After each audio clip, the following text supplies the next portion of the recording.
All righty, it's 9:30 here in the boardroom. Today is the 17th of March, and this is the regular meeting of the Third Laguna Hills Mutual Board of Directors. And we have a quorum. I will call the meeting to order, and I will ask Director Parsons if he would please lead us once again in the pledge. Okay, please silence your cell phones. I pledge allegiance to the flag of the United States of America and to the republic for which it stands, one nation, under God, indivisible, with liberty and justice for all. Okay. I'd now ask for an approval of the agenda, please. I see Donna moves. I see Reza seconds. So we have a motion to approve the agenda. Are there any changes, deletions, corrections regarding the agenda? Director Parsons. What about 11C? 11C. The herbicide. The herbicide. Yes, you'd like to move that we table that or remove that? What is your? Remove that from present? Remove that from the present? Yeah. Waiting on legal interpretation? Yeah. Okay. Should it go back to the committee or just tabled?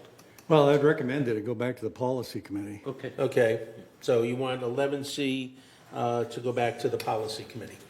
Okay, any objections to that? No. Hearing none, then the agenda is acceptable, the rest of the agenda? Yes. Hearing no objections, I'll go ahead and assume that the agenda as amended by Director Parsons is approved. And we'll now go to approval of the minutes of February 17th, 2026, and also the March 6th, 2026 agenda prep meeting. I'd like to take them both together. Can I get a motion? So moved. Director Parsons moves. Director Shostak seconds. One of these You days okay? you're going to spell it right. Yep. We have a motion on the floor to approve both. Are there any corrections or changes regarding either sets of minutes? Hearing none, I'll go ahead then and assume that the minutes are approved as presented, and we'll now move on. Report of the chair. I do have something to read to you. First of all, I'd like to wish everybody who's celebrating a happy St. Patrick's Day, or St. Patty's or Patty's, whichever, with the D or the T, whichever way you prefer. But what I want to share with you is Third Mutual, United Mutual, and GRF are in the process of building up the disaster preparedness program for our residents. As you know, in an emergency, people need to help other people. To this end, we are asking for volunteers to step forward to serve as good neighbor captains or as helpers in our clubhouses. For those interested in serving our community, or you may be someone seeking more information about disaster preparedness, please come to our meeting on March 31st at 9:30 a.m. here in the boardroom. We hope to see many of you here then. Thank you. Other than that, I don't have anything else. We'll go to the quarterly update by our city manager, Chris Macon. Chris, welcome and thank you for being here. I also want to acknowledge that the mayor is here and that the Mayor Pro Tem is here as well. You get all of us today. Yeah, got the power group. Apparently. So good morning, everyone. Thank you for having us again. Wanted to run through a couple of the things the city is working on, things that we're doing lately. Going to talk about our wildlife feeding ordinance, a couple of animal issues, commercial design standards project that we're working on, and then I'll just wrap up with a couple of notes on our public library, and then I'm happy to talk about anything that you'd like me to talk about.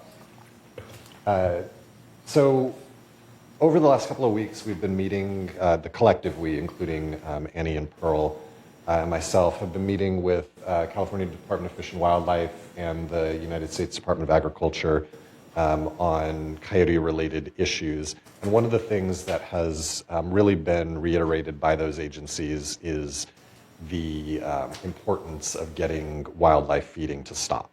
I understand that it's often well-intentioned. Certainly, very few people probably intend on feeding predators themselves, but these things have a way of spiraling out of control and certainly don't help when we're trying to curtail habituated coyote activity. So first three slides here are just things that you've probably seen on either Channel 3 or Channel 6. But there's a whole lot of reasons that we shouldn't be feeding wildlife. And, obviously chief among them is that coyotes and other predators follow their prey, right? So if there are more rabbits and squirrels and chunkier rabbits and squirrels, the coyotes are more likely to come down out of the wilderness areas to avail themselves of those food sources. Next slide. The kind of connected to that is the closer that wildlife is in proximity to humans, the more likely that disease transfer can occur. So wildlife, depending on what we're talking about, often has things like typhus and plague and other human illnesses that are best kept in wilderness areas far, far away from all of us. And then, like I said, I understand a lot of wildlife feeding is well-intentioned, but at the end of the day, wild animals need wild diets. They don't need the diets that we have. They don't need us going to the store and purchasing bread, purchasing meat, leaving soup bones in the street. These are all things that we've seen in the last couple of weeks alone. People are kind-hearted and generous, but there's a downside to all of this. And so wild animals need a wild diet. Keep the food that you buy from the store for yourself. We have been working on an update to our wildlife feeding ordinance. So the city has had, since incorporation, an ordinance that prohibits feeding of certain types of wildlife. We have taken some steps recently to expand that ordinance to more broadly prohibit really anything that provides sustenance for coyotes or other wild animals. There are a number of things that are prohibited, but I wanted to kind of run through some of the major things.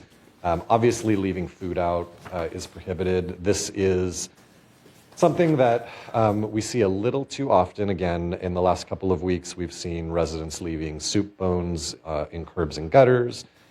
We've seen people leaving dog food and cat food in common area planters. We've seen, again, people leaving bread out, nuts, fruits for squirrels. Directly providing food, so we have residents who do those same things, but throw the bread to birds, feed the squirrels directly with fruits and nuts and things. Those are all prohibited. The ordinance doesn't prohibit bird feeders outright, but it does require bird feeders to be well maintained.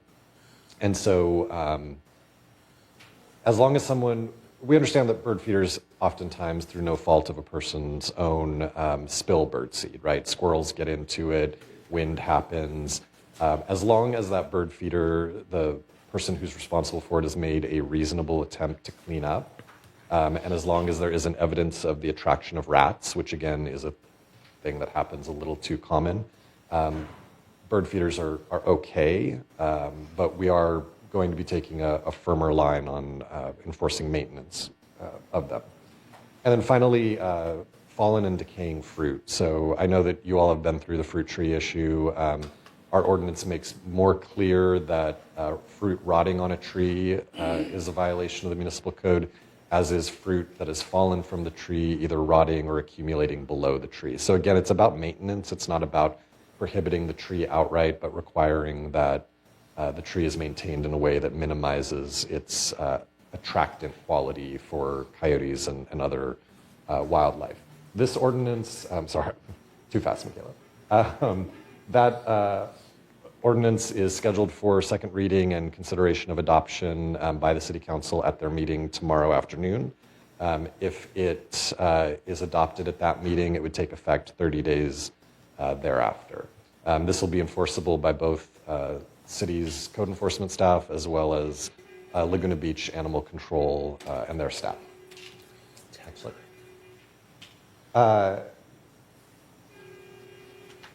Little excitement in the parking lot, apparently.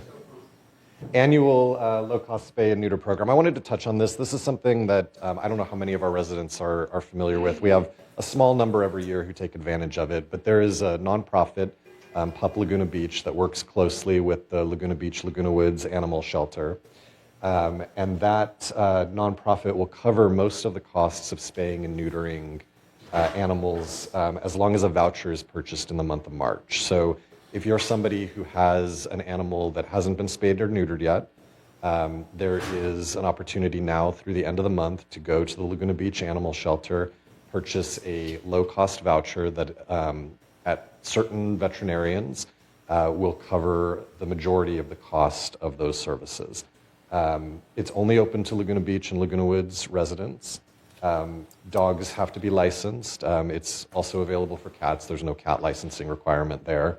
And it's good for up to 2 pets per household. So if anybody is in need of this service, I just wanted to highlight it as this is the month that that service exists. It is an annual program, so it'll be back next March, but something to keep in mind. Next slide. Wanted to touch briefly on another thing the City Council's been working on. So one of the city's major roles is land use control. And a portion of land use control is obviously the what goes where part of it. That's referred to as zoning. And then another part of it is the design part of it, the how does it look once we decide where it can go. So the city's in the process of creating objective design standards for commercial development. Commercial development, it won't affect, for instance, Third's property. It won't affect United's property. It affects things like shopping centers, gas stations, office buildings, hotels, the kinds of things that are in non-residentially zoned areas of the city. The objective design standards, and I actually like the way that this is written, so if you'll indulge me, I'm just going to read it for a moment. But objective design standards are clear, measurable rules that guide how new buildings should look and fit into the community. They cover things like height, roof type, materials, windows, and landscaping, ensuring consistent and predictable decisions. Unlike subjective review, these standards don't rely on personal opinions. They give residents and builders clearer expectations, fewer surprises, and a fair approval process while protecting Laguna Woods' character and visual quality. These objective design standards have become more in vogue lately with respect to residential development because the majority of development or redevelopment in Laguna Woods occurs in commercial districts. We're starting the process in commercial zoning districts. Next slide. So the purpose of this is really to make sure that when commercial buildings are either newly constructed or change over, when they're renovated, when they're turned into a different use, that those buildings look and feel like residents here want them to look and feel. So it only pertains to commercial properties, and it covers a whole host of things, some of the things that I just read, but we're also focusing on accessibility, making sure that people with disabilities have as good an opportunity to enter and enjoy the properties as possible. Landscaping has been a big thing. There's a desire to make sure that there's a fullness of landscaping. Lighting for both safety purposes and just aesthetic qualities.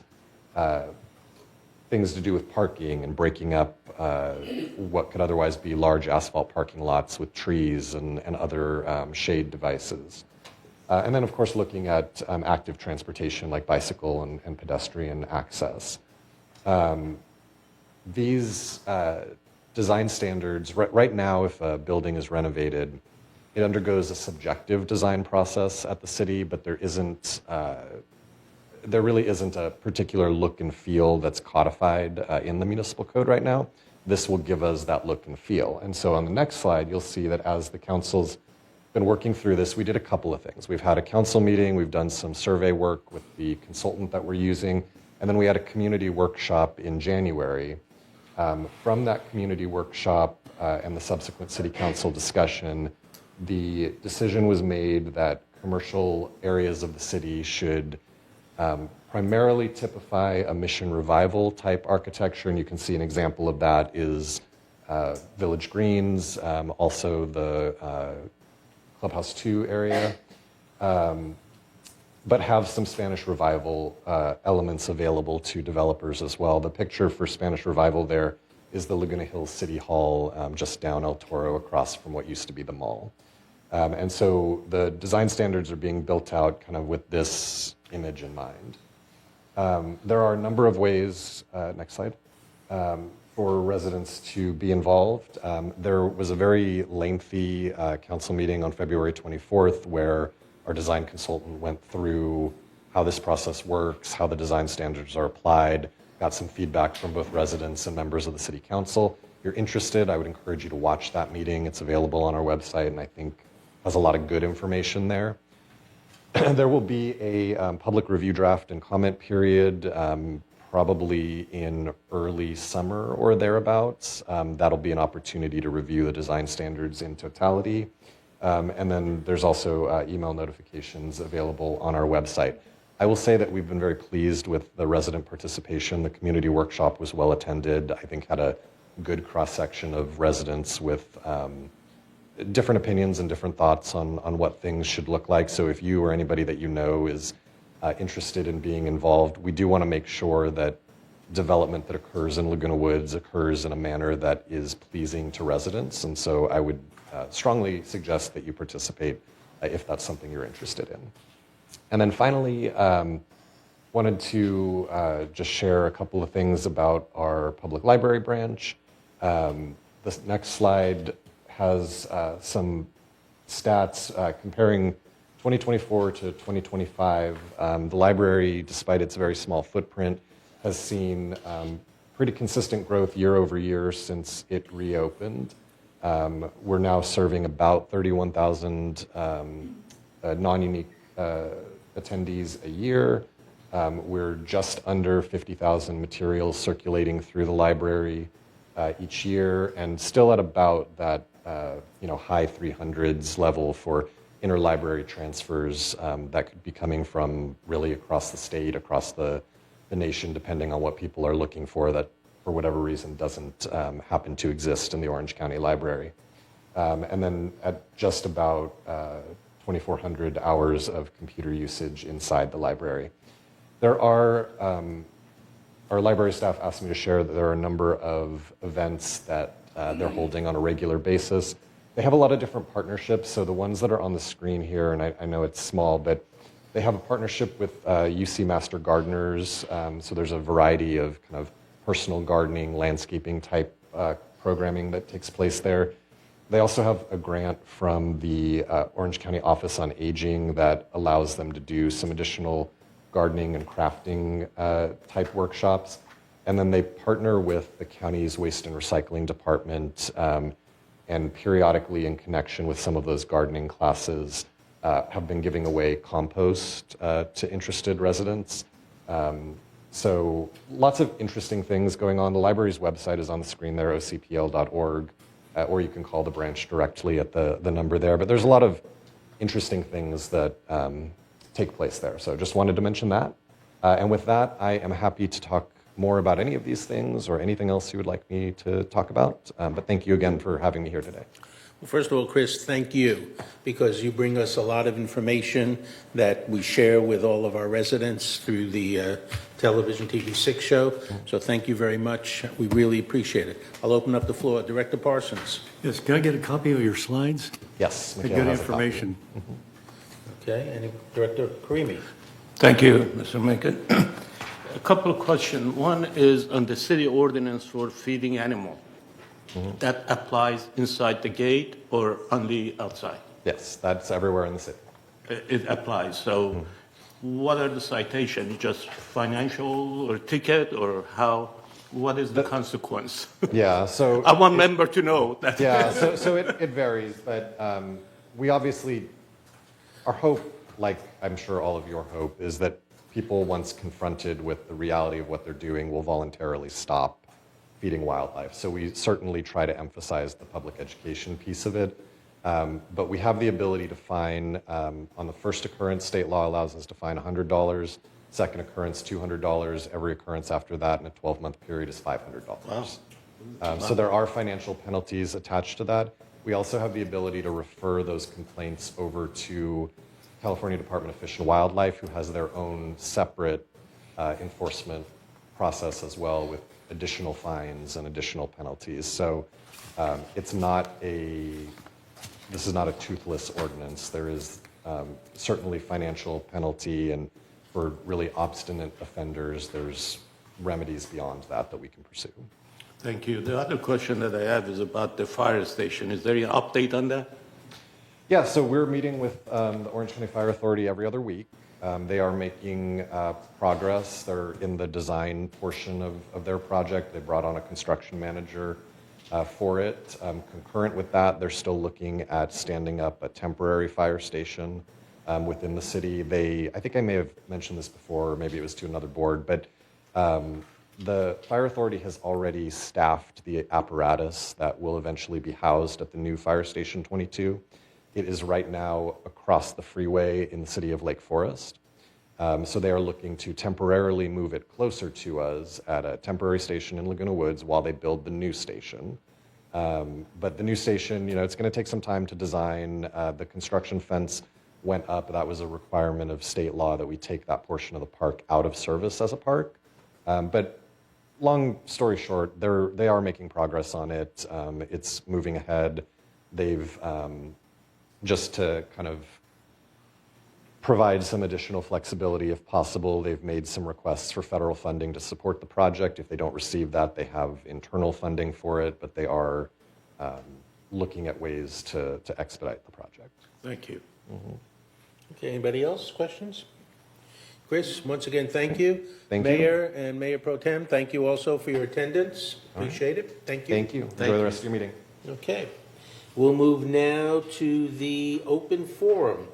Members have an opportunity to speak. They can address the Board of Directors on any topic that is not currently on the agenda. If you have an issue related to an agenda item, you need to hold that until we get to that agenda item. Michaela. Yes, we have two in-person speakers and then one letter that I'll read after, but the first speaker is Ron Betchke.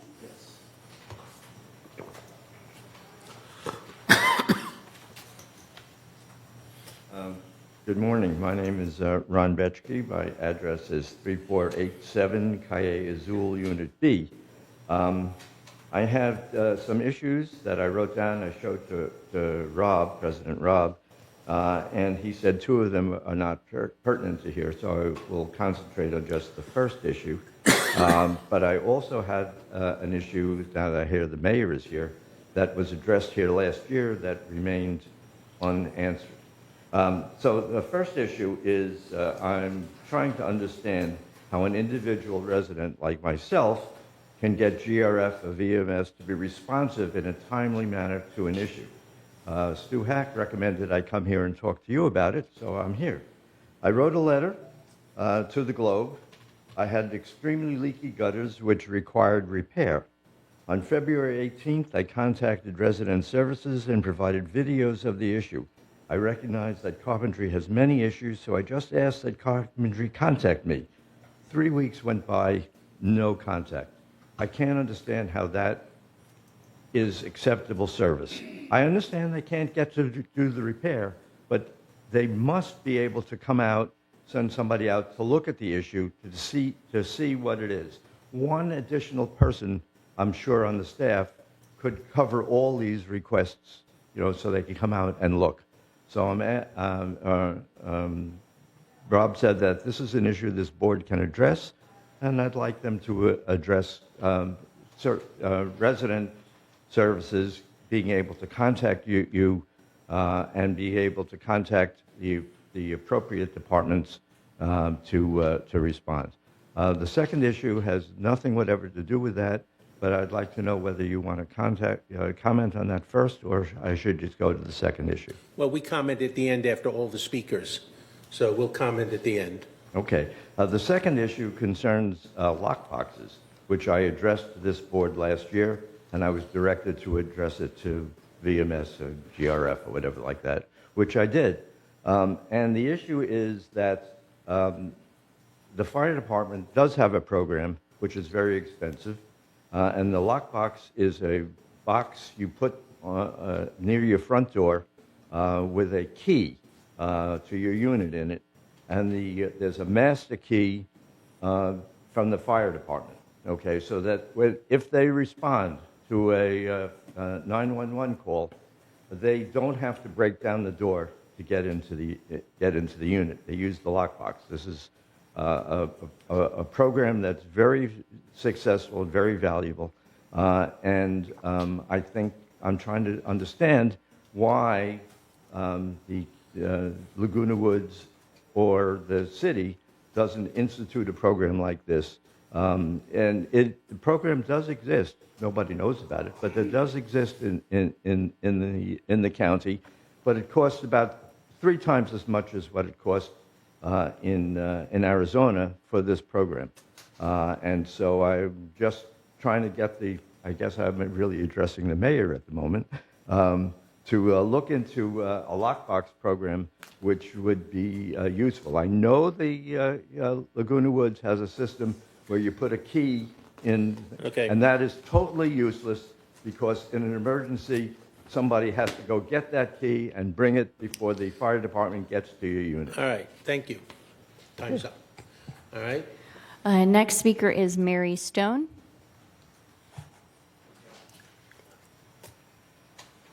Good morning, Mary Stone. I'm a trustee for the Laguna Woods History Center. And did you know that the History Center is a 501c3 nonprofit organization, and donations made to the History Center are tax deductible? It's tax time, so as you prepare your taxes or any estate planning for the future, please add us to your list of choices for donations. I know the boards are getting ready to start budget planning for 2027, but did you know that the History Center does not receive any funds from GRF, United, Third, or Mutual 50 assessments? The History Center relies solely on individual tax-deductible donations to collect, preserve, and present our local history.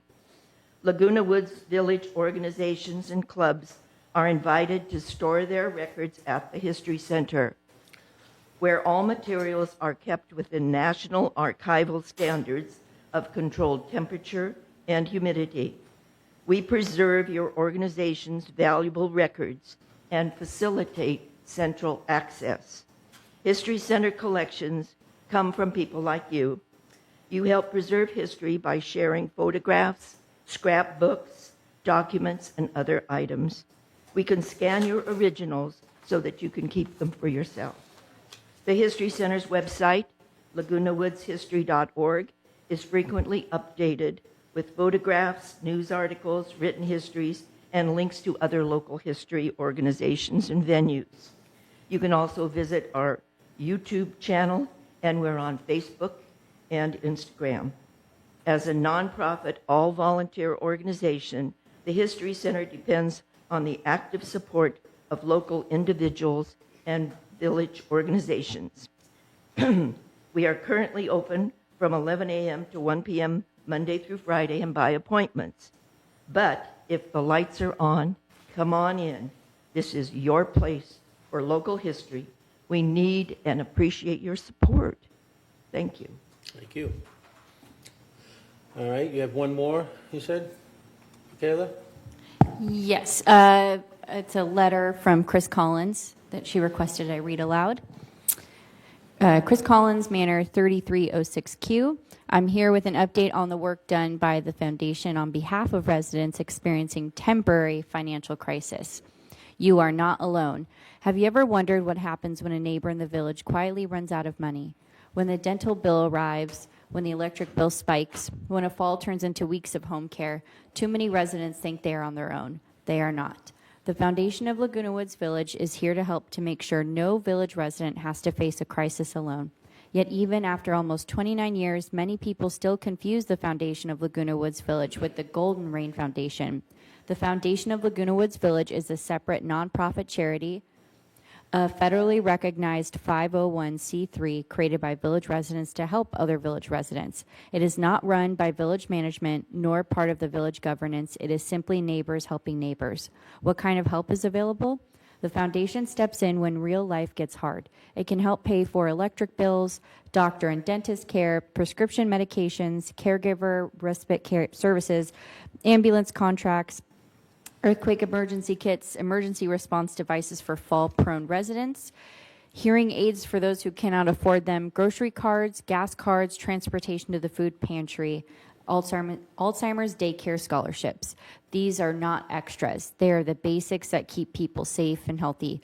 Foundation assistance is for residents who are facing a temporary crisis, a financial emergency that makes it hard to get through the month. That might be a serious illness, a fall or injury, a sudden loss of income, a spouse's death, or a big unexpected bill. How the process works. Everything begins with Village Social Services located on the first floor of the community center. Their phone number is 949-597-4267. A social worker will meet with you, review your situation, gather the needed documentation, and develop a plan/report. In the request for financial assistance from the foundation, your identity is not disclosed. Your privacy is protected. The foundation reviews the anonymous request. If approved, the foundation pays the service provider directly, the doctor, dentist, utility company, caregiver, or pharmacy. No money goes into anyone's pocket. It goes exactly where it's needed. If you or someone you know who is struggling, please don't wait until things get worse or visit social services in the community center.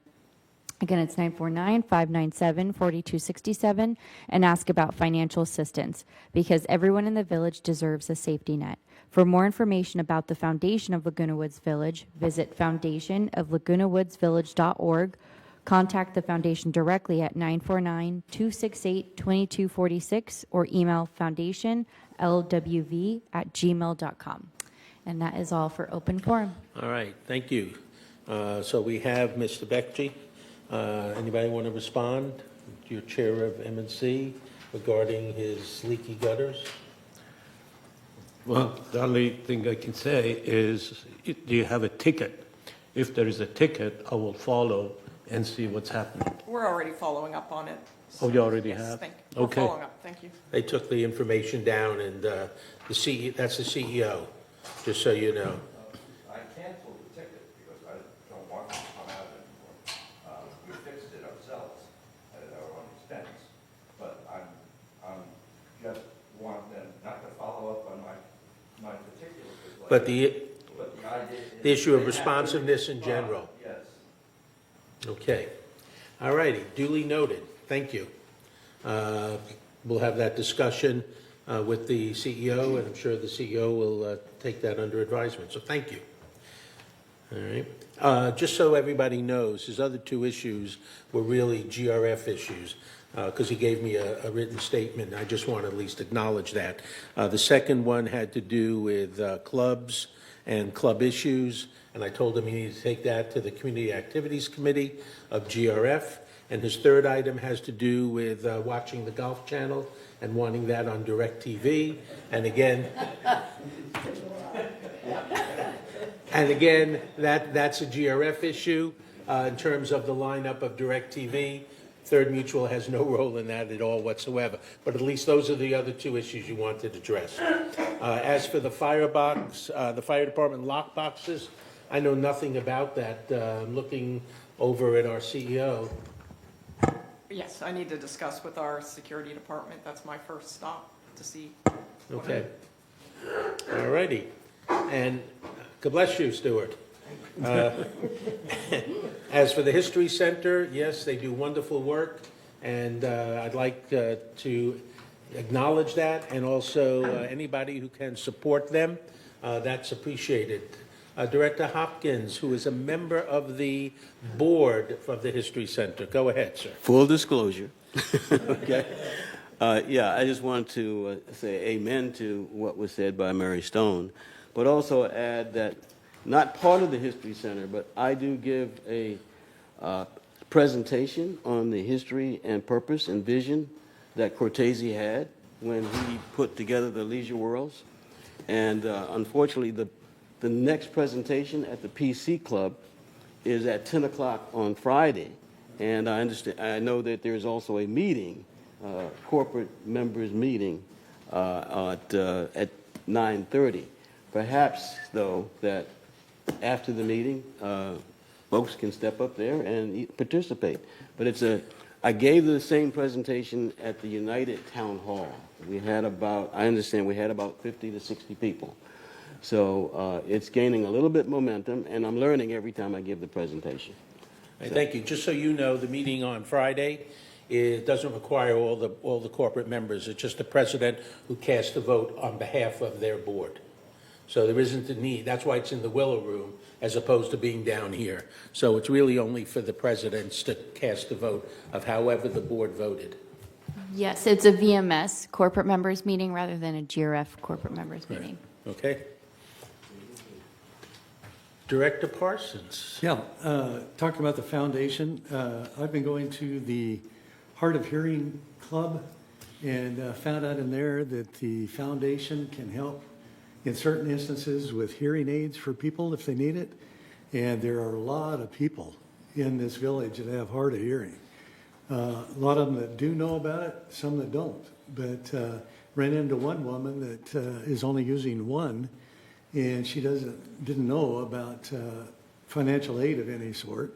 And she's been working that way for almost 2 years. And so it's people like this that can really be helped. Thank you. Yes, and once again, I want to thank Chris Collins. She normally comes in person to present, and the foundation does absolutely wonderful work in this village in support of our members. So, Chris, thank you, and to the foundation, thank you for your continued work. Yes, sir. I just want to make sure that our member understand their participation in our meeting is very critical. Your feedback, positive or not positive, doesn't matter. It helps us to make a better decision, to improve things and move things forward. If there is not participation, we can go two ways. One member may not, care, which I hope that's not true, or we're doing a good job, which, I take that with a grain of salt. But your participation is extremely important for us to understand the issues and your concern. So please, either by participation through Zoom or in person, help us to move things forward and do a better job for this community. I appreciate that if you do. Thank you. Okay, anybody else? Hearing none, we'll move on to the CEO report. Thank you, President Muchnick, honorable members of the board. I guess I'm going to kind of follow up on the theme from this morning and Chris Collins's email that was read. In recognition of National Social Work Month, I just want to take a few moments to highlight the services our social services division offers confidentially to our residents. The theme of National Social Work Month is Social Workers Uplift, Defend, and Transform, which honors the prime mission of the social work profession. VMS Social Services has existed since 1972 in the village, and their mission is to help village residents maintain independence and enhance their quality of life. We have social workers available for short-term counseling, long-term care planning, and resource referrals. Please contact social services if you're grieving the loss of a loved one, coping with a life-changing diagnosis, making long-term care arrangements, feeling overwhelmed or stressed, or are in need of assistance in your home. On screen is a brochure from Social Services. Just want to highlight a couple things I have not touched on. They offer an array of support groups from caregiver support, bereavement, healthy aging, and so on.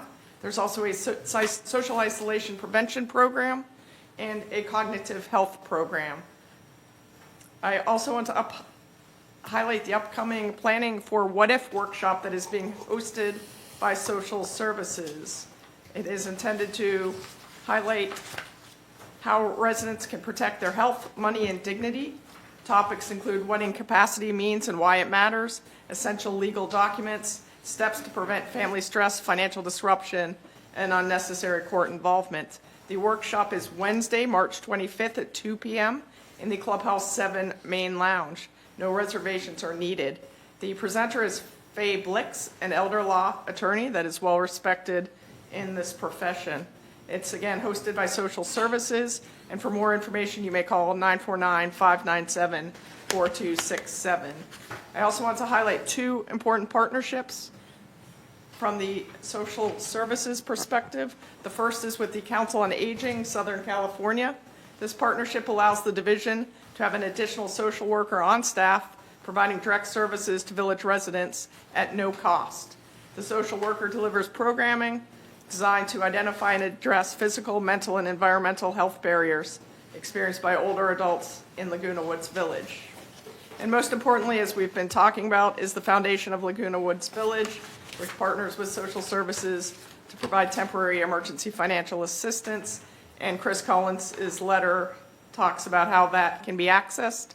The foundation is also partnering with VMS to help residents prepare for the possibility of emergencies, covering such topics as the importance of having a go bag ready at all times, how to access alert systems, and how to use your smartphone during an emergency.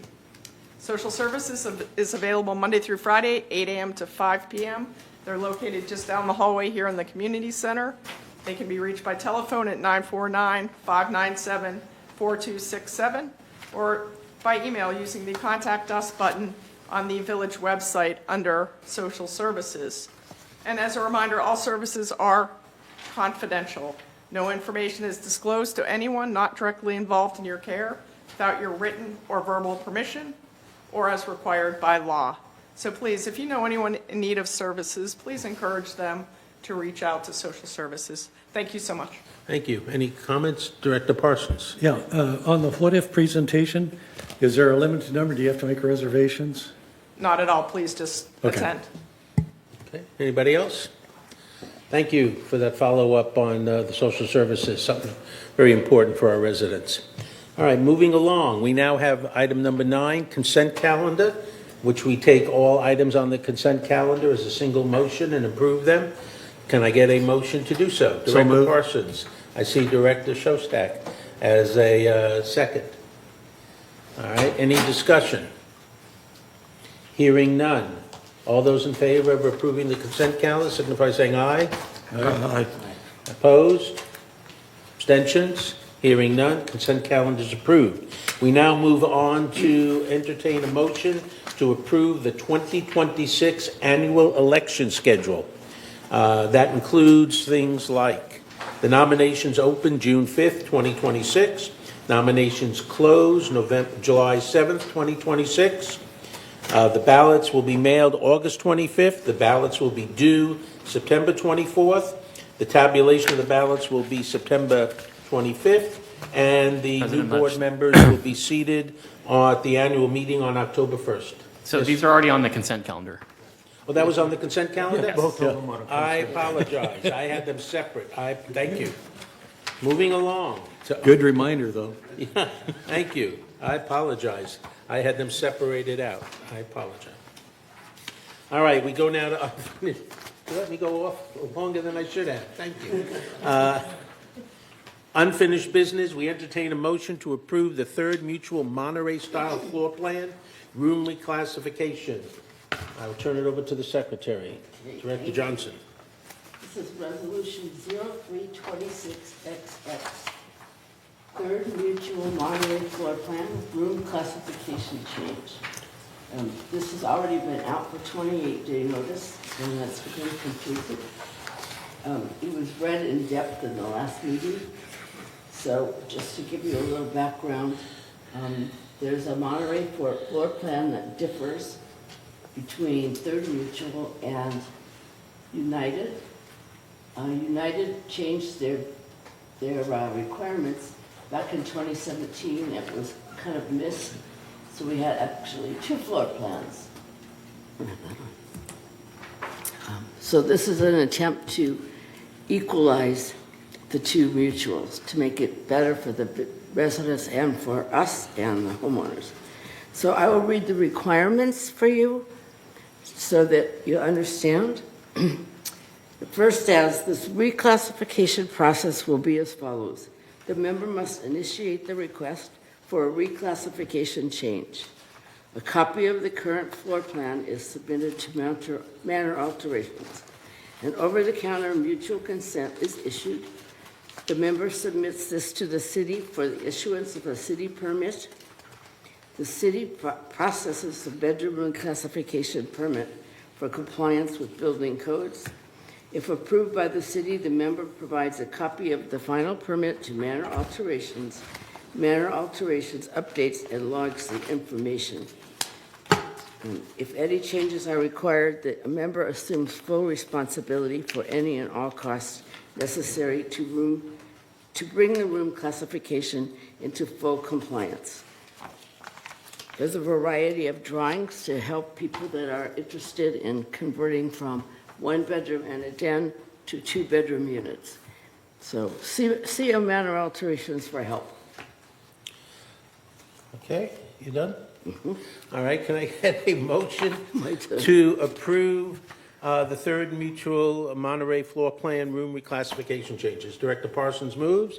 Second is Director Karimi. Open the floor for discussion. Yes, ma'am. There is a member comment whenever the board's ready. Okay, if we have no board member comments, we'll go to the member comment. Okay, Stuart Hack. I'm sorry, not on this one. I must have put the wrong one down, I'm sorry. Okay, which one did you want to speak on? You had 2 other resolutions. So it was Interior flooring is next. Is 10A that, and 11A. well, this is 10A. Yeah, Okay, I'm mistaken. 11A. 10, This flooring was the one I... that's the next one. Yeah, I'm sorry. Say, never mind, thank you.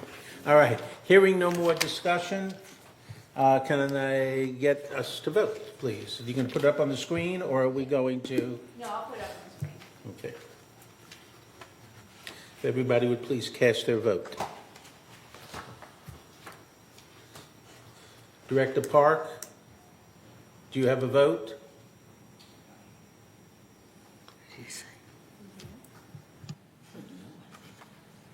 And then we don't have any directors on Zoom. Okay, so we're just waiting for Director Park.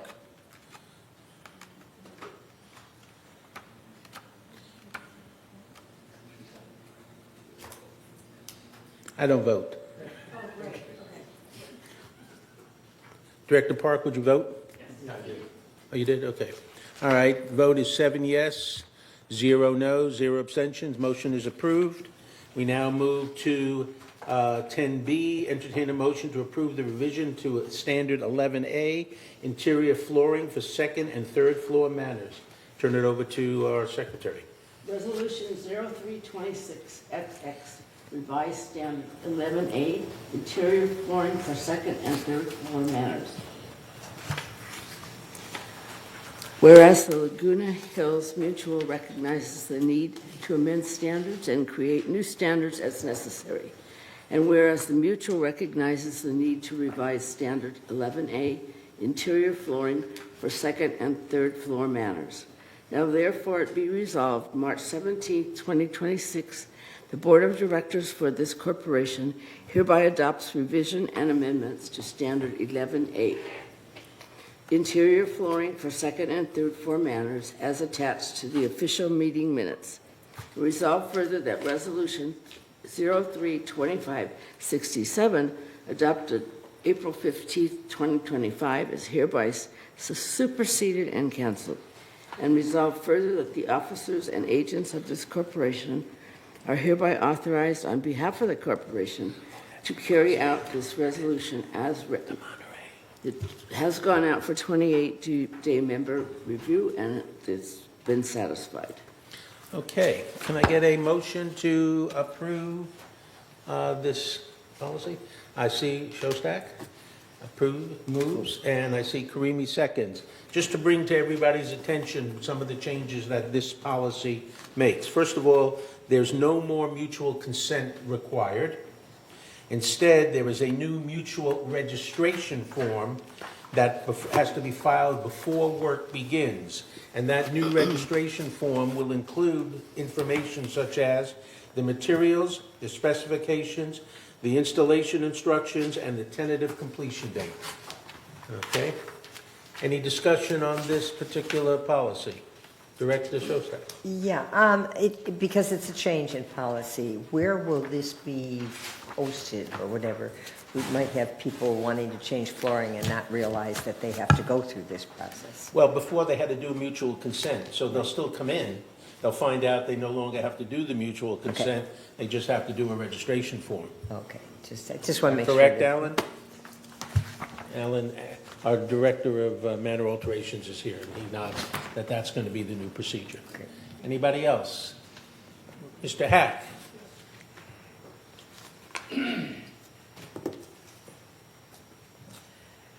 Thank you. So I know this has taken a long time to get to this point. I've got to say that living in a three-story building, I'm disappointed with it. It would be a lot more stringent and enforceable if people had to register, if people had to get a permit, because right now it's all voluntary. So the end result is probably going to be that people are just going to put in whatever flooring they please to put in. And I'm disappointed that the new requirements, which were increased, could have been increased even more. People who live on the second and first floor in three-story buildings and the first floor in two-story buildings often wind up suffering because of the noise of the people above them. In many cases, people work it out. But in some cases, you can't work it out. The people above you just won't do anything. So the way this winds up is after everybody has been harmed, then there's an expensive process to find out how much noise is actually being created, and the measure for it is not very much. And probably the result of this is going to be that nothing will actually be improved. And so that's my input on it. Thank you. Okay, thank you. We have one more speaker, Annie McCary. Good morning, Good morning. Mr. President and Board. Thank you so much for the service that you're doing. I also want to just comment on this flooring issue. I live underneath, I'm in a second floor. The person above me, some years ago, installed hard surface flooring. And it really has made my life a living hell, living above someone who installed hard surface flooring. We've gone through compliance, and we were able to work out some kind of an agreement to where at certain times the noise would be abated, like 10 o'clock. And so we had this program where she called me when the grandkids were over. A lot of stuff that we worked together. But I can tell you, I can't tell my neighbor, don't take a shower at 11 o'clock. Because of the installation, which is none, I can hear the shower, I can hear the toilet flush, and it's embarrassing for me to know when my neighbor goes to the bathroom and pee. I hear everything, and I shouldn't have to be punished because I have good hearing, which is what I was told at one point. Well, that's the price you have to pay for good hearing. So this didn't come from a board member, but these are the comments that I have heard. So making whatever changes that you are making, whether it's registration or mutual consent, I hope that there's some kind of a process with compliance so that when those of us who have complaints about the upstairs noise, that something can be done so that if there are not residents who live above that are willing to cooperate with their neighbors, there is some kind of a process in place so that compliance gets involved to hold people accountable for the noise that they create. Because in fairness to them, when they bought the unit, they probably bought it for whatever reason, and it may have come with the hard surface flooring. But those of us who have lived below for a number of years, who have to suffer with noise over time, it really does impede the quality of life. So I would really encourage the board to, as you adopt this new resolution, that you work with compliance so that there's a method in place to help bring some comfort to the people living below to live with the noise. Thank you. Thank you. Any other discussion by the board? Director Creamy. Yeah. This is very, sensitive issue and a little bit complicated. There is no way, we heard from experts, there is no way that we can eliminate the noise from the second floor, totally. Because even the materials that we're looking at is still going to have some level of noise. It depends on people that are living downstairs, how sensitive they are, how much, the hearing. If somebody have hard hearing, they have no problem. But people that are very sensitive, they're going to have issues. So, as I said, it's very, we had meeting after meeting to hear about materials, about the decibel, about the level of noise, about the transmission of the noise from one floor to another. It's very difficult. We identify some of the material that reduces the level of noise, and we, with the help from our staff, we realize that these are the best thing, and the requirement is people, if they're doing something on the floor, use those material to reduce the level of noise, correct? And that's all we can do. After that, it depends on the, if they haven't done the right thing with the material, we always can go back and ask them to, to take it out and put the material that we approve. But I don't know what else we can do on the level of noise that, going to be transmitted. These are old buildings, very old building, 60 years old building. They haven't built to the specification that probably going to be built today. And we cannot just, remodel the whole building, but we try to minimize that. I really ask Alan, do you have any input on that? Is there other ways to do this? Can you help us with that? Because you see that, the concern, and we have the same concern. And I was hoping not to come up here. Good morning. So just to recap, Director Karimi is right. We have existing buildings, and we're trying to work within that format. The changes that were passed last April are the ones that are being discussed, not the current change of registration. So let me recap that for you. We improved the sound transmission requirements, made it stricter for flooring on the second floor. We also added a specific underlayment requirement that has to meet a certain sound deadening property.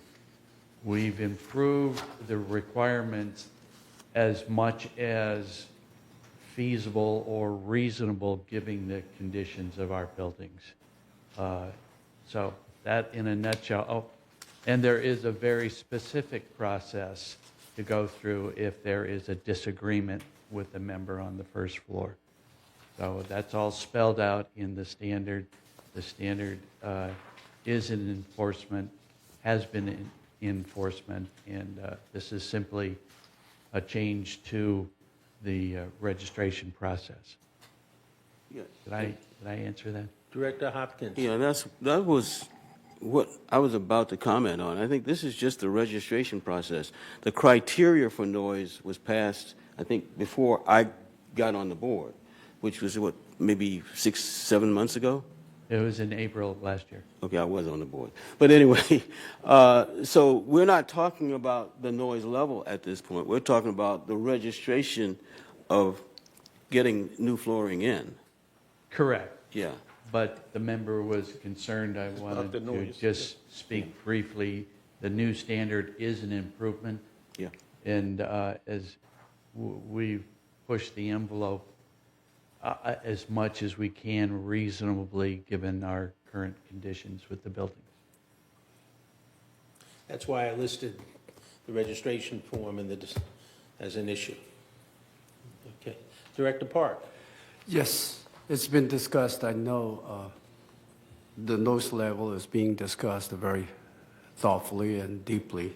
However, my own interest on the 3.5, regardless, and the blah, blah, blah. A, IIC rating of 57 or higher. My question to you is, what is that equate to noise level? I just wanted to know. I'm sorry, could you repeat? Okay.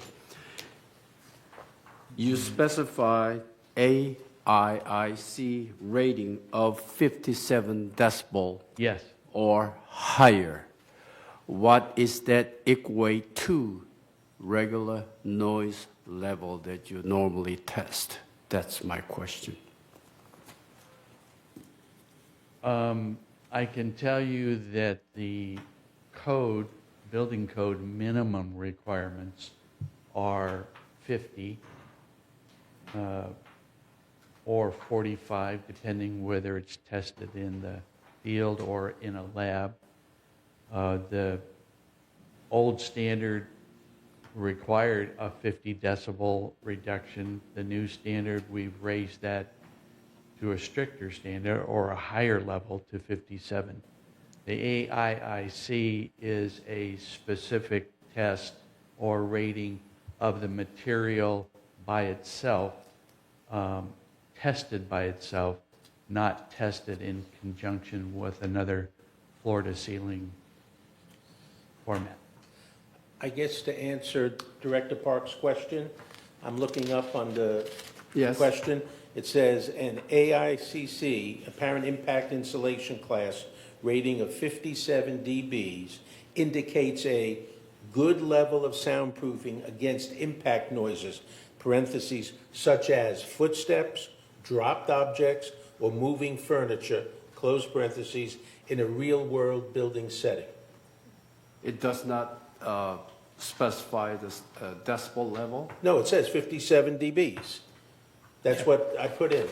Yeah. I asked if it's a 57 dB decibel level, it indicates a good level of soundproofing against those kinds of things. Okay. That doesn't give me the answer, but okay. Decibel level, as you know, is the noise level we tested. But here's AIIC level is a protection level, the transmitting level. Yeah. I've been arguing with them so many times about this. But anyway,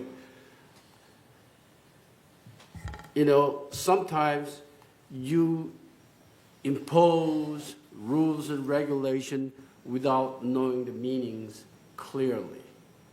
Not specify you I'm talking, but people sometimes do that. That's dangerous. Thank you. Okay, Director Parsons. Yeah, are there any provisions anywhere about telling a resident that they have to change their flooring to come into compliance? Such as at sale time or when the noise level is too high? Are there any specifications for that?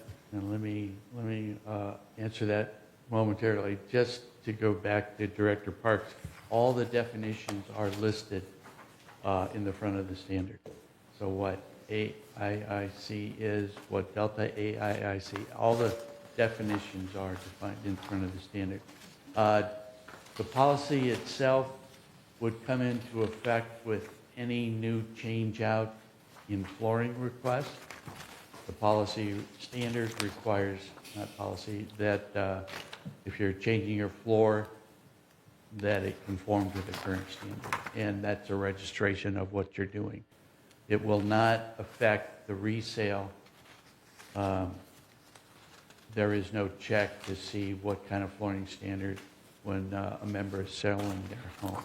It would affect realtors informing new buyers that there is a standard in effect if they want to change their floor. We're going to do a little bit of advertising to make awareness, a little better awareness to the community in the upcoming months, but that's it right now. Okay, or maybe through the grievance process and the measuring of decibels, if it's too high? Could there be, if a member has a complaint, there is very specific guidelines in the standard. It does involve the compliance department, and they can do that at any time. if questioned, the standards will be judged by the current standard in effect. Okay, Okay. Director. Go ahead, Just follow one up. follow-up, yeah. If a person wanted to, could they go ahead and blow in insulation in the walls at their own expense? If there is none? They may or may not, but that has nothing to do with the flooring I standard. understand. I'm just thinking from their standpoint. They possibly could. It just, it They won't be need to go affected through by this. alterations. No, I'm not sure that they could, since they only own from the paint in, Yeah. and what's That's on the ours. other Well, that's what I side. was saying, they could go to alteration, make a request, They right? could make a request, but they couldn't Yeah. just automatically do it. Okay. Yeah. Director Hopkins was next, and then I see Director Johnson. Yeah, I just want to make Oh, and then- make sure that I'm clear. The 3.5 essentially mirrors what the decibel standard was in the standard that was created back in April. Is that- Correct. Yes. But no And so what we're talking about here is only the registration process. Correct. Of registering your floor or whatever it is. But if we wanted to change that standard, let's say from 57 to whatever, and I'm not clear about, I'm not the technician, then we would have to go back to the April, what we decided in April, and make the change there. And the two are not really tied together. The registration, other than this decibel standard, which is in, The registration is simply a modification to the existing standard. It So- only changes how it is registered. To answer your question, Director Hopkins, if this is approved today, this will be the new policy because it will include the registration form. So you would now go back, if you wanted to make an adjustment to the decibel level, this new policy would be the one you would address. All right, Director Johnson, then Director Fox. I'm curious, how many requests do you get for, excuse me, replacement of the flooring? We've gotten a fairly steady amount, actually, since the policy has been in effect. And right now, we're not requiring the mutual consent. We're just having them fill out the registration form and supply the proper specifications. Have any of the issues come up that have to go to compliance? No. Director Fox. Thank you, Mr. President. I'm sorry, what is the process that we're going to be looking at here? Like, let's say I'm living on the third floor and I want to change my floors. Do I just have to be aware of the rules, do a registration, and if nobody complains, everybody's happy? Or is there some point in the process where we go out and take a look at what's going on prior to it being finished? Currently, the standard simply says that a member who wants to change their flooring must meet the new decibel rating on the standard. But it's the honor system. No, it's not. They have to register what they're putting in. They also need to conform to this standard, which adds a 20 decibel underlayment requirement. So that's a new upgrade to that. So, But my question is, at what point would anybody from this building get involved? Only if somebody complains after it's finished?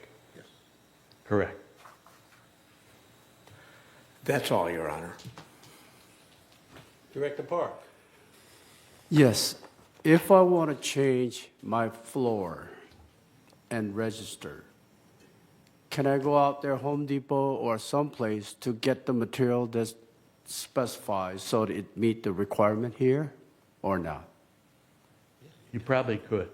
Could? Yes. Could or?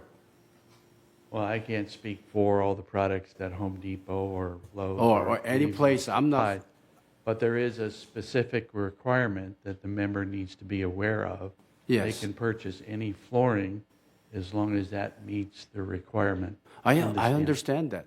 But what I'm saying is, can I go there, take a look, this product, it says it meets AICC, minimum requirement of the AICC is? 57. No, not 57. The 20. As long as it meets the requirements of the standard. Look, 3 to 5 decibel for the AICC. Does it specify in this material or not? You can get that specification from the manufacturer. You would need to request that. Okay, thank you. All right, anybody else? All right, sounds like we've exhausted the comments. It's very complicated. Yes, it is. It's not a simple situation. Thank you, Director Grimshaw. I guess we're ready to vote. And Peggy is now on Zoom. She joined just a little bit ago. Peggy, do you want to provide your vote for this item? All right, everybody else, go ahead and vote. It's on your screen. Please vote.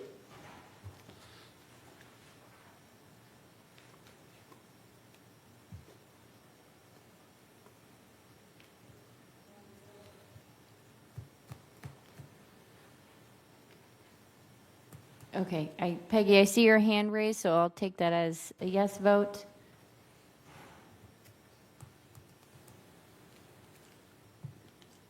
Ruth, have you voted?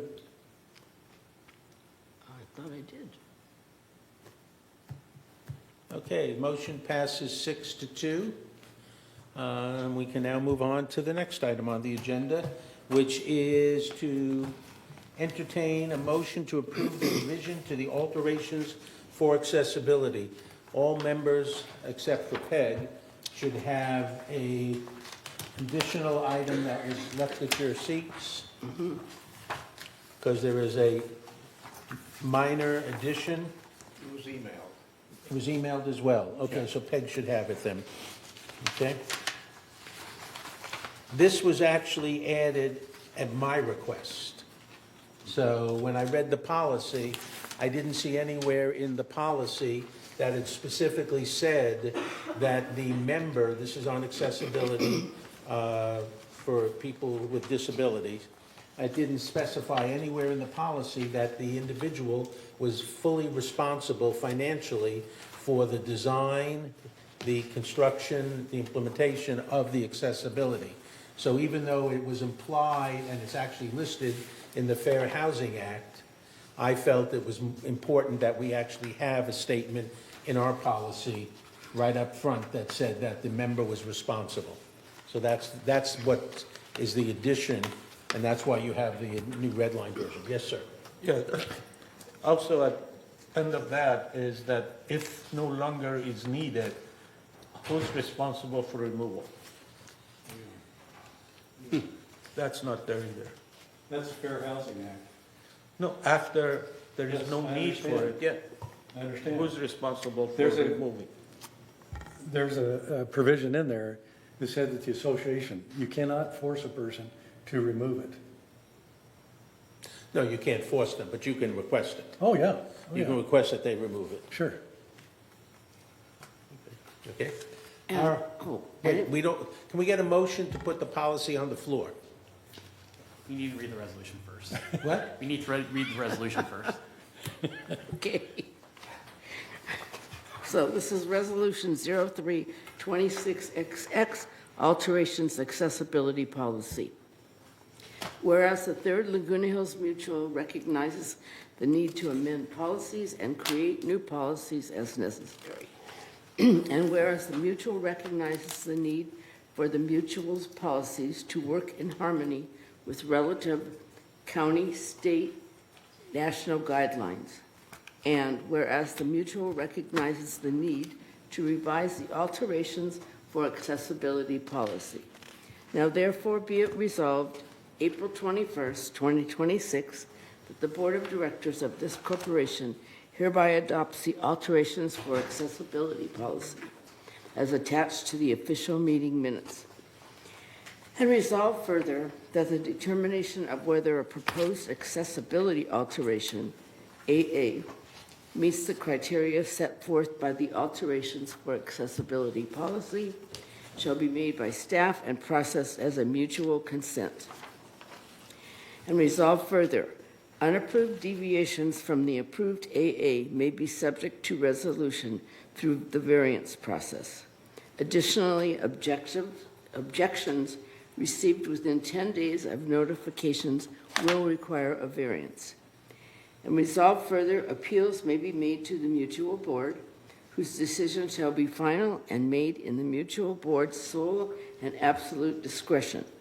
And resolve further, the ACSC is to be notified as to building location and type of accessibility alteration whenever an accessibility alteration has been approved through the mutual consent process. And resolve further that Resolution 03-2603, adopted January 21, 2026, is hereby superseded and canceled. And resolve further that the officers and agents of this corporation are hereby authorized on behalf of the corporation to carry out this resolution as written.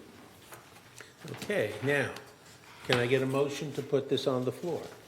I'll make the motion. Karimi moves and Parsons seconds. Now we'll open it up for discussion. Hearing none, we'll go ahead and move to vote.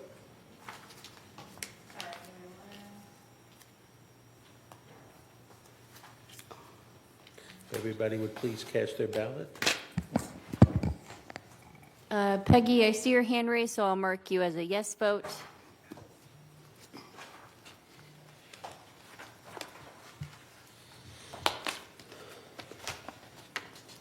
It's 8 in favor, no abstentions, motion passes. Thank you. Moving on to new business, we now enter, number 1, entertain a motion to approve the revised pet policy. And I will turn again to our secretary, Director Johnson, if you please read it. Resolution 03-26XX, pet policy.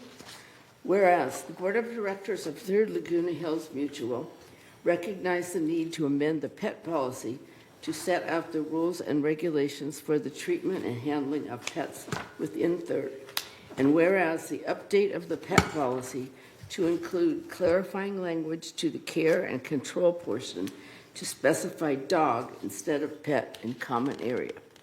Now therefore be it resolved April 21st, 2026, that the Board of Directors of the corporation hereby approves the revised pet policy attached to the official minutes of this meeting. And resolve further that Resolution 03-2590, adopted May 20th, 2025, is hereby superseded and canceled. And resolve further that the officers and agents of this corporation are hereby authorized on behalf of the corporation to carry out the purpose of this resolution. And can I get a motion, please? Make a motion. I see Director Johnson moves and Director Creamy seconds. Motion's on the floor. Basically, this policy, as I understand it, and our compliance officer in green can respond. All we're doing really is changing from pet to dog regarding the leash issues, because that puts us in concert with the city ordinance. Right. And all we're doing is aligning our policy with the city ordinance. Is that correct? Yes. Okay. That's the reason for it being brought before you. Are there any questions? Any comments? Thank you. I have you a have question, yeah. Director Johnson. Just out of curiosity, when you see the violations of the rules, a huge number is the pets, loose pets, stray pets, eaten pets, I don't know.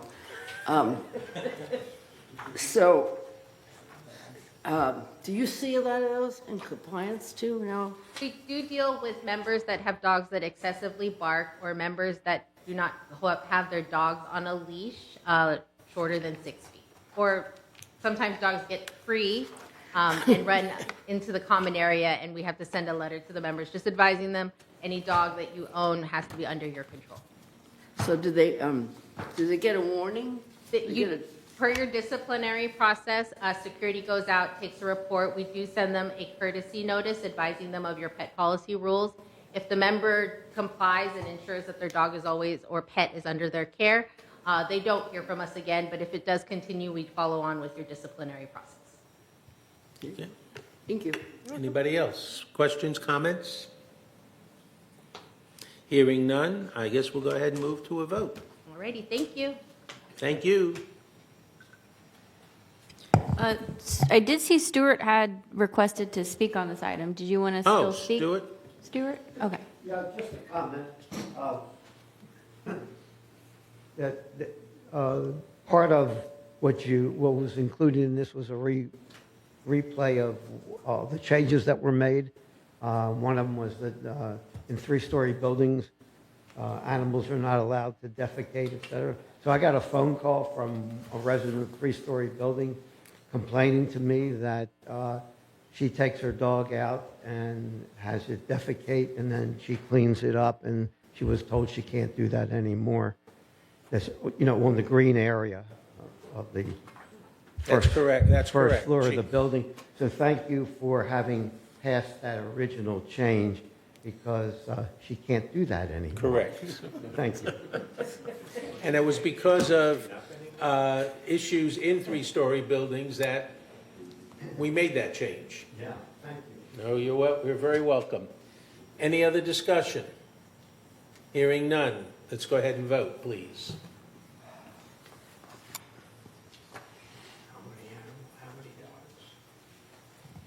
Peggy, again, I see your hand raised, so I'll mark you as a yes vote. Exotic animal. All right, the voting is complete. 8 people voted yes. Motion is approved. We now can move on to entertain a motion to approve the revision to Standard 44, electric vehicle charging stations. And I will turn it over to our secretary.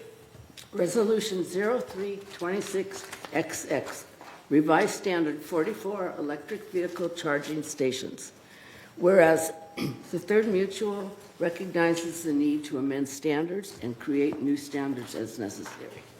And whereas the Mutual recognizes the need to revise standard 44 electric vehicle charging stations.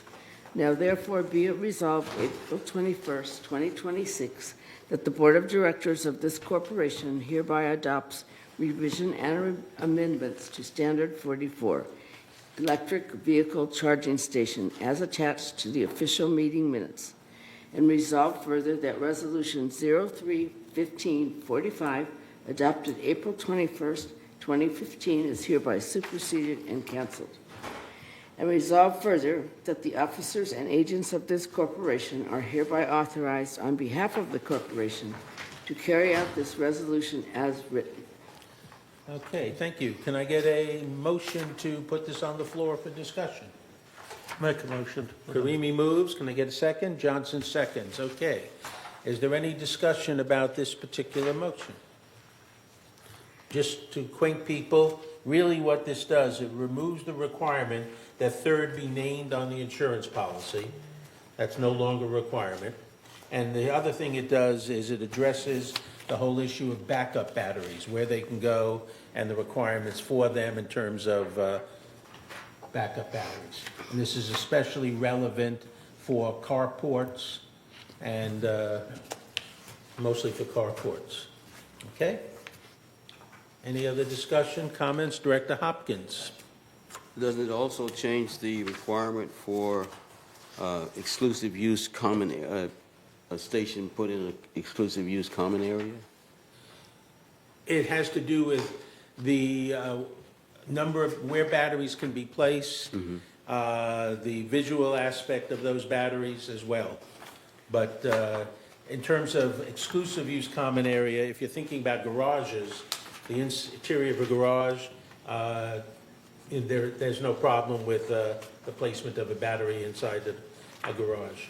Yeah, let me just read what I'm referring to, just to make sure that installation of an electric vehicle charging station for the exclusive use of an owner in a common area that is not an exclusive use common area shall require board approval. Is that new, or is that? That's new because under the law, we can't deny the application of electric charging for somebody. So let's suppose they can't put it in their carport for whatever reason. We have to then also agree that they're allowed to put it in a common area for their use. Okay? Yeah, That's I what just, that I refers just thought it was important to point that out, because that is, I think, a distinction or new, something new that has. Yeah, but there are conditions that, Yeah. under which it has to be done. Okay? Anybody else? Questions, comments? Hearing none. Can we then go move to a vote, please? Okay, Peggy, I see your hand raised, so I'll mark you as a yes vote. All right, voting's complete. It's again unanimous. It's 8 yes, and motion passes. Thank you.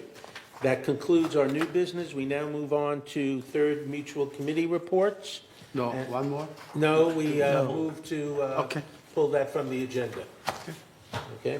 Third, and send it to the policy committee. Third mutual committee reports, we'll start with the finance report, and Director Shostak will do that. Okay. All right. And if you can put those slides up for us, keep in mind that this report is really only through January 31st of this year, so it's just 1 month worth. And as you can see, if you look at our assessment revenue, non-assessment revenue at $4.2 million, and our against expenses of $2.9 million, giving us a net revenue of $1.3 million, which, as we move on to the next slide, you can see that compared to budget, that is favorable. And remember, it's only 1 month. And as we move on to the next slide, where we can see where those variances are, and that would be slide number 3. Thank you. You see a very big green line going out for outside services, and primarily, before we get real excited about that, that was really timing. We had record rainfalls in January, and so prior to paint programs and maintenance and construction, as well as landscaping that involved outside work, were decreased. So that really was work delayed rather than anything else. I do want to just mention, although insurance is kind of in the middle there, and it's only positive at $63,000, a few years ago, we made a major change in when our insurance premium is due. It used to be that we would pay our premium in October. Unfortunately, after the budget for the following year was established, and so if the insurance companies hit us with a major change, it was very difficult. So we moved that to June, and although this has been spread out and we show it month by month, I just thought people should know we moved it to June, and therefore we know in advance of finalizing the budget for the next year what our insurance premiums are going to be. So other than that, and we've done a little bit better in utilities, which have been adverse, but all that rain helped a whole lot. So let's move on. And we have our non-assessment revenue. It's always nice to see the investment income doing very, very well. We have done quite well. It's been primarily treasuries for the last couple of years, and they have made a huge difference for us. We will watch that as things change. Second highest is chargeable services, with actually 17% of our non-assessment revenue coming from there. What is kind of interesting is if you look over on the right-hand side of that pie, you see a lot of small little slices of the pie, things like laundry and golf cart fees and resale processing fees, etc. But that actually, those little ones added together, is about 25% of our non-assessment revenue. So let's move on. And here you can see, not surprisingly, our biggest expense in terms of expenses is employee compensation. And the rest divided, utilities being a big chunk, insurance, and again, the rest very small. Let's move on. Slide number 6. We always take a very close look at our operating income. That's what we budget for, that's what we anticipate, and we have to see how that compares.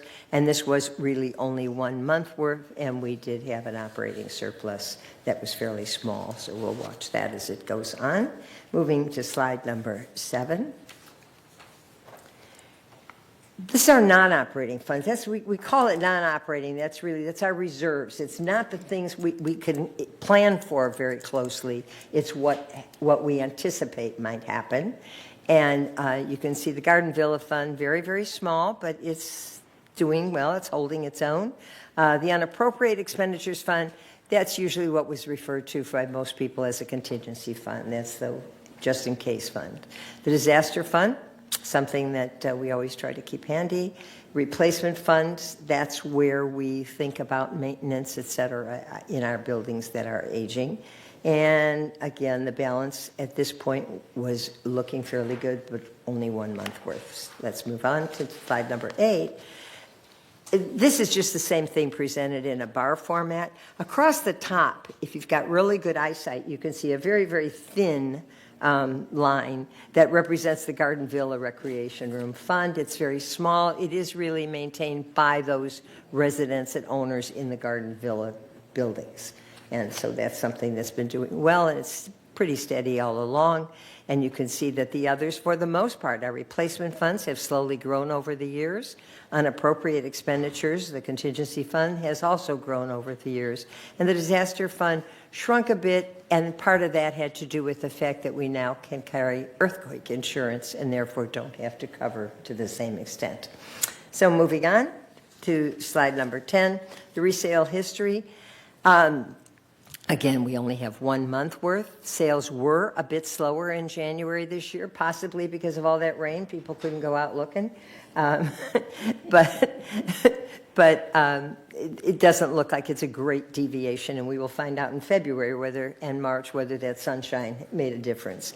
And as we think about, we always show the average resale price, and it looks like year to date we're down by quite a bit. Just take that with a grain of salt. When you have fewer sales, you have greater impact on the average price of 1 or 2 that are very high ticket items. And some of those houses are several in 7 figures, and that will just throw the numbers completely off. And so just keep that in mind. And with that, that includes the Finance Committee report. Okay, Peggy, I see your hand up. Do you have a question or comment on the report? No, I don't. I'm sorry. I just didn't load it. Okay. All right. Next report is the Architectural Control and Standards Committee. This committee met on March 9th. The next meeting is April 13th. Much of what you saw today on the agenda came through the Architectural Committee, the variances that were under the consent calendar, the issue of accessibility that was approved, that came through that committee as well. So the next meeting is April 6th, 1:30 here in the boardroom. And now we move to the Landscape Committee, Director Parsons. Okay, did you want to do M&C? Oh, I'm sorry, I skipped M&C. Director Karimi, M&C. I'm fine with that, Mr. President. Thank you, Director Parsons, for correcting me. Thank you, Mr. President. Remember in M&C, that's good. The M&C committee met on March 2nd, and during the meeting, we reviewed the project log. There was a lot of discussion about some of the project, and then also the staff was asked on the monthly expenditure report from the Finance Department will be provided with the project log in future agenda packet on a trial basis to see the cost and what's left. And on consent calendar will be recorded as approved by without formal vote on that. So item for discussion that we had was review after our emergency plumbing contract. There was a comment that some of our contractor have a right to refuse after our service. It was reviewed, and that's not true. According to the staff, all of our contractors respond positively to the after-hour request from the village for plumbing issues, and it was assured that that's not the case, that some of them can refuse. We also reviewed the communication protocol for residents' work order ticket and the process and procedure. We discussed the time, to respond and how you close the ticket, etc. And Mr. Barnett, outlined all of the options that we'll consider on those and assure us the communication will be improved. They have continuous improvement on that process, and they will, make sure that all the response to the ticket are done in in a proper way. The next meeting is Monday, April 6th at 1:30 PM in the boardroom. Okay, now we move to the Landscaping Committee, Director Parsons. Okay, I have a few things to bring up that came up in our meeting, that are of interest to people. Turf reduction, this program is on hold pending upon state regulations coming forth. The dethatching project, Monarch Landscape pulled out of the contract after completing gates 5, 6, and part of gate 7. A new contractor is being sought. Work is expected to continue during the period of October 26 through March of 27. Tree maintenance program, the annual program, which is a combination of contracted work and in-house staff working on a 6-year species-based trim cycle. Contractor performs mainly scheduled annual maintenance and isolated removals. Staff crews focus on customer service. Contractor is 17% complete and the in-house crew is at 15% completed. On to trees here. Some tree removals have taken place this year, but we will be remembering you come next year for the replacement trees, and as I said, they're being planned for replanting in 2027. Service tickets for various types of services are decreasing. One that is decreasing is for landscape information requests. The response time to answer request is down to 18 days on an average. Some may be less. Onward, there are 1,405 buildings in Third Mutual. Of these buildings, 1,396 require shrub bed maintenance. The Third Mutual Board has increased funding for shrub bed maintenance from 4 to 6 times per year. You will see crews around your shrub beds now more often. On to watering. I know this has been of interest to several people. Watering in flower beds is happening less times per occurrence than before. However, each occurrence is lasting longer. The reason is that water needs to seep deeper into the ground to water the roots of plants and trees. That's what's driving each occurrence to last longer. Tree care is performed following the International Society of Arboriculture pruning techniques. Laguna Woods Village arborists are trained in and are using these techniques. This topic has come up as to how our arborists are functioning. So I hope this helps clarify these points. That concludes my report. Next meeting is? Is April 2nd, 2026, 9:30 a.m. here in the boardroom. Thank you, sir. Next up is the Water Conservation Committee. No. Peg, have you got a question now? Your hand is back up, Peg. I have a question for the Landscape Committee, Steve. Okay. I know that from what the gardeners said, they had increased the time of when they were going to mow over here, where we are in Gate 9, from 3 weeks to 6 weeks. I guess it was for what they anticipated the winter to be. But because we had sun and so forth, after 3 weeks, we kind of looked like a vacant lot. And after 6 weeks, the whole area looked like a vacant lot. I don't know if they can adjust that when they see that we're going to have warm weather and cool weather and the grass is growing higher than what's anticipated. Just a thought that you might look into. Sure, Peggy. Just as clarification, this month we are just coming off of our mowing schedule for winter time, which was longer. We are already into a new cycle, which is every 3 days, or 3 weeks or earlier. Some cases it will be earlier.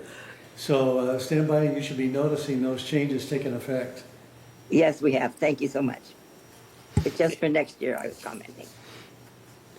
Okay, moving along, we now have the report of the Water Conservation Committee, Director Rain Shostak. Thank you. The Water Conservation Committee ordinarily meets quarterly. In January, we did not hold the meeting due to conflicts with other committees that were meeting and a very heavy schedule. However, Mother Nature was very kind to us during the month of January with an overabundance of water. And so we are going to move our big campaign for water conservation to initiating it at our April meeting, which will be April 30th at 2 p.m. right April here in the 30th or board. April 28th? I'm sorry, April 30th is right. You're right. And that'll be right here in the boardroom. That's always on a Thursday last Thursday of the month. Right. At 2 in the afternoon in the boardroom, 4 times a year. Okay, I confused that with the next one. Resident Policy and Compliance Committee, we met last on February 24th. Is that right? Yeah, February 24th. And the committee dealt with issues like the classification of vacant manors. That will continue to be discussed. No action was taken. We addressed the pet policy, which came before you and was passed this morning. So those are the things that the Resident Policy Committee, and they will now deal with the herbicide issue that was removed from this agenda. The next meeting of the Resident Policy and Compliance Committee is April 28th, 9:30 here in the boardroom. Next, we go to the Garden Villa Recreation Room. Director Yoon is not here. Director Park, who chaired that? April 28th? Yeah. That's what it says. Yep, Don Tima. Okay. Okay, just checking, because the minutes of the meeting say different. Because there's no business that was scheduled this month. That's what the business. So who's giving the report for the Garden Villa? I was not there. You were not there? Director Hopkins, were you there? The only thing I'm aware of is that they voted to accept the Ting installation in the rec rooms, which I actually reported on in the Right. report. Right, so what we're talking about for those who are home listening is there was a request that when they do the installation for the Ting internet, that be included in all the garden recreation rooms. What is also agreed to is that everyone who lives in a garden villa building that has a recreation room and the installation takes place, each of the people in that building will be required to share the cost on a monthly basis for that Ting installation. I just want to make that clear. Okay? The next meeting is March 18th of the Garden Villa Recreation Committee. Okay, moving on to GRF, Director Fox, Community Activities Committee. Thank you, Mr. President. There's been no meeting since, no community activities meeting since our last meeting. Our next meeting is next week on the 24th of the month. 1:30 here in the boardroom. Okay. All right, moving along, you want to now talk about traffic hearings? I'd love to talk about traffic hearings. Then please do. Okay, let's see. Same report as every other month. Everybody is found guilty, and we have pictures to prove it. Is there any particular type of offense that it seems to be predominant? Yes, moving vehicles. Driving vehicles? The parked ones don't. People don't stop, and people speed. Those are the two issues that come before us, and everybody comes in to contest it until they see the video. And then they kind of like, who do I make my check out to? But we'd really like to encourage people in the village to be more attentive when they're driving in terms of adhering to the speed limits and also stopping at stop signs. I remember, we have a lot of elderly individuals who are out and about, some with walkers, some with wheelchairs, some with canes, and we need to be very cognizant of them when we're driving. It's not so much I'm concerned about speeding or running stop signs, which I am concerned about, but I'm much more concerned about the health and well-being of our residents who are sometimes in the roadways. Well, it does, in that vein, it does, it's everybody's responsibility, not just the moving vehicles. And everybody thinks it's cars, but there are also carts that blow past Golf stop carts. signs. Yes. And then they'll, they're very nice. They stay to the right, near the gutter when they're driving. But then when there's a parked car there, they just swing out. And if you're driving a car, you're not paying attention, you're going to have a problem. And we've had a few of those problems down the corner from us and been pretty bad results. So everybody's got to be watching. The walkers, the carts, the cars, everybody. The rules of the road apply to golf carts as well as other types of motorized vehicles. Really? Okay, moving along. Tell the golfers that. Moving along, please. Disaster Preparedness Task Force, Director Parsons. Director Fox, I think, attended that meeting. Oh. I'm sorry, I was hoping you would. Yeah, it's a shame for you there. We have not had a meeting since January 27th, so I last reported last month about it. And our next meeting is March 31st, here in the boardroom at 9:30 in the morning. And that's Everybody's welcome. And that's the one we're hoping to get people who are interested in participating, either as volunteer building captains and things of that nature. We're hoping that you'll attend that meeting. All right. GRF Maintenance and Construction, Director Johnson. Yes, the latest meeting was actually held yesterday, the 16th. Next meeting is going to be April 8th, 2026 at 9:30 in the morning. The key items yesterday were for allocating approximately $360,000 to design, for architectural engineering design of the potential Building 7. The funds were strictly for design. There's no authorization yet for any kind of construction. So that's good news. They have to come back to finance for that. You mean Building E, correct? Yeah. What did I say? E? You said 7. Oh. You mean Oh, yeah, Building E. that's true. Okay. So that's E. Right. So Building 7, they've been trying for a long time to redo the lighting because it's obsolete. And they authorized to go back to finance to determine what kind of bids they can get for that. They rebid it, I guess, 3 times. So a lot of vendors are not willing to jump back in. They bid it all together, inside, outside, then separated. Now they got it put back together. So they've gone to finance and then to purchasing to get bids for that. Okay. So Building 7, though, is we're talking about Clubhouse 7, is really what we're Right. talking about. Oh, okay, thank you. GRF Finance Committee.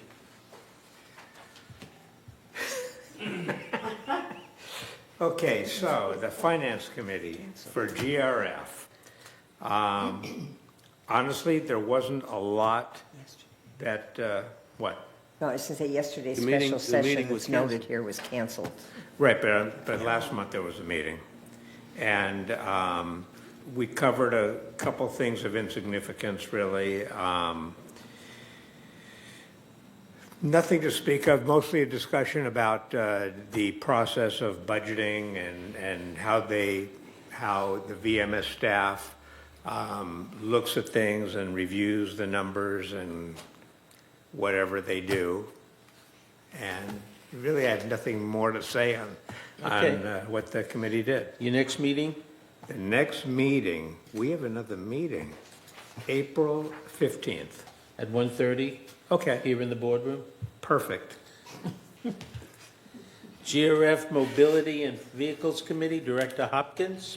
Yes, the next I reported on the February meeting, the last meeting. And so our next meeting is actually March 25th at 1:30 p.m. and in the boardroom. Thank you. GRF Landscaping, Director Rain Shostak. TRF Landscape Committee has quarterly meetings. The last one was February 11th and was reported on last month. Typically, those involve a lot of comments regarding the creek. That seems to always be the big problem that comes up. The next meeting will be May 13th, right here in the boardroom at 1:30 p.m. Thank you. Information Technology Advisory Committee, Director Hopkins. Yes, this is an advisory committee, and as you may recall, the process began about 4 years ago, and as we progress, there's less impact and input from directors on where we are and where we're going. So the next meeting is actually on March 27th at 1:30, and it is a virtual and closed meeting. Okay, thank you. GRF Broadband Committee, Director Karimi. Thank you. The Broadband Committee met on February 23rd, and there was several comments about the speed of the internet, and that was answered by the thing. The issue with that is that you're talking about 2 gigabyte is a highway. Just assume highway. When it's busy, the speed is low. When it's slow, when there is nobody, in that highway, then your speed goes up. So the maximum is 2 gigabyte, but not necessarily all the time you're going to get that. You probably lower, but it's always higher than what you have right now with the current services. Also, discussion was about the number of installation. The project now surpassed 2,000 installed unit. The first 1,000 installation took over 4 months, but while the second 1,000 unit that was done was under 2 months. That means they're picking up the speed, they're catching up with the installation process. And the staff discussed the quality review, because the VMS is providing a quality review of this project, which is very important, and that is done by our staff for the quality review. And the report was kind of positive on, the thing that catching up and moving forward, and we're all happy about that because we need these things to, happen in the frame of time that was specified. Date of next meeting is March 23rd at 9:30 a.m. Thank you. Question? Yes, sir. On this, some people are refusing an appointment with Ting to have installation. What's the ramifications of that? Oh, the staff working on that came up also, but the staff is telling them that, is a requirement, they have to be open. Although initially they said no, they're concerned about why I'm going to do this, why I'm not. There are a lot of those questions, but this is a project for the village. It's not individual, project.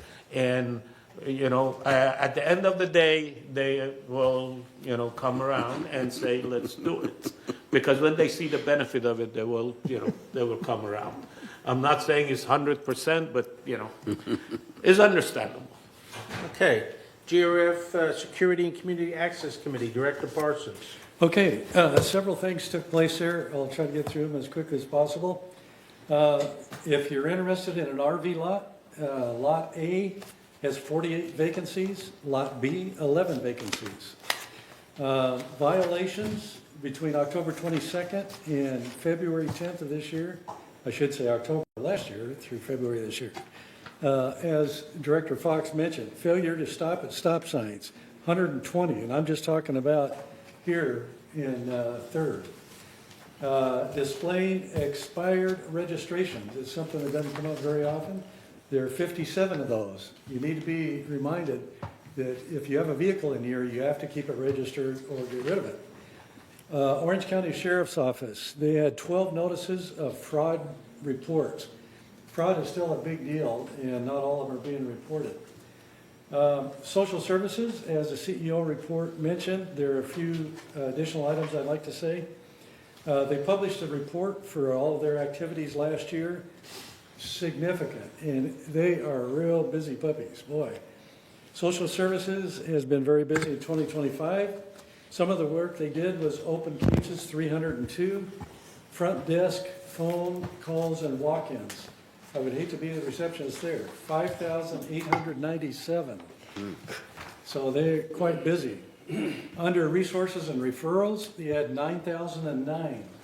Some of these cases were for death-related resources, hoarding, disability services, educational information, low-income resources, financial services, and lots more. The CEO report can take you through a lot of this. Okay, security report. Speeding is still a big problem. Just between October and December of last year, there were 25 residents who were caught. Speed deterrent mechanisms will be installed by the Chief of Security to encourage drivers to stay within the speed limits. We had a great discussion about that, and there are things that security is looking at that can help reduce speeders. Compliance Division.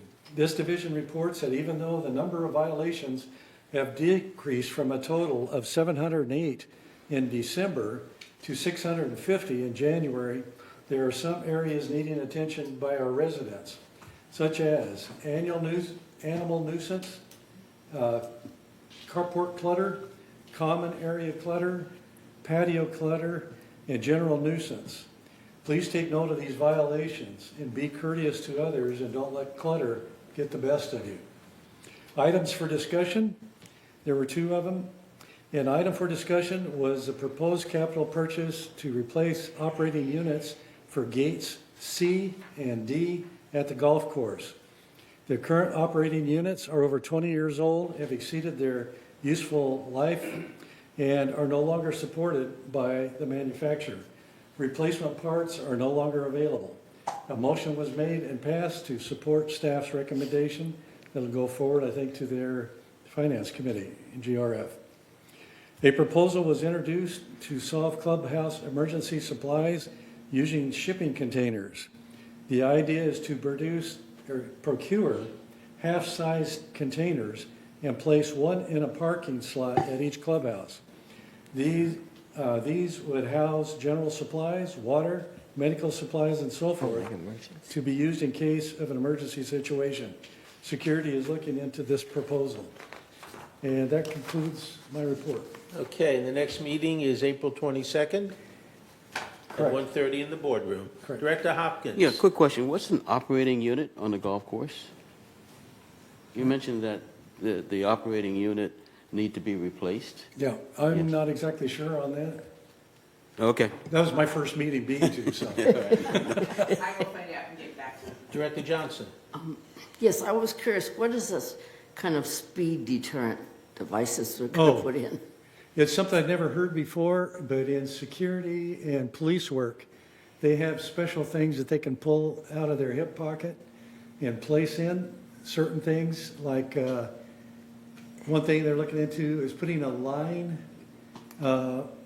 between the curb and where you park on the inside, so the people will slow down a little bit and look at parked cars, looking at everything from speed bumps to, there are several things that the chief said that he could do that weren't mentioned at that time. It's called, they throw spikes out. Yeah, that's it. No, but there are other things that Do they ever talk we can about do. cameras? Because then you wouldn't have you wouldn't have all these meetings to try and, sue somebody, convict somebody. Well, if you had a camera. Let me take you and back a video. couple of years. That question was brought up, and they said at that time we couldn't do it because you're profiling people. And why, I have no idea, but evidently something is still in place that prohibits that. But worst case could be speed bumps. Oh, but those are. Director Fox. Yes, so, and the subject of speed bumps, how are they determined, how is it determined where they should be placed, if they're placed? You're talking about security. We have one big area in our area, as well as United has one in theirs. It's like a raceway. And Well, I'm talking about my street, where they drive 60 miles an hour. Yeah. Up and down that street. yeah, if you have situations like that, you need to call the chief of security's office, give it to his assistant, and she'll feed it into what he's considering. Okay. All right, moving along. GRF Energy Committee, Director Rain Shostak.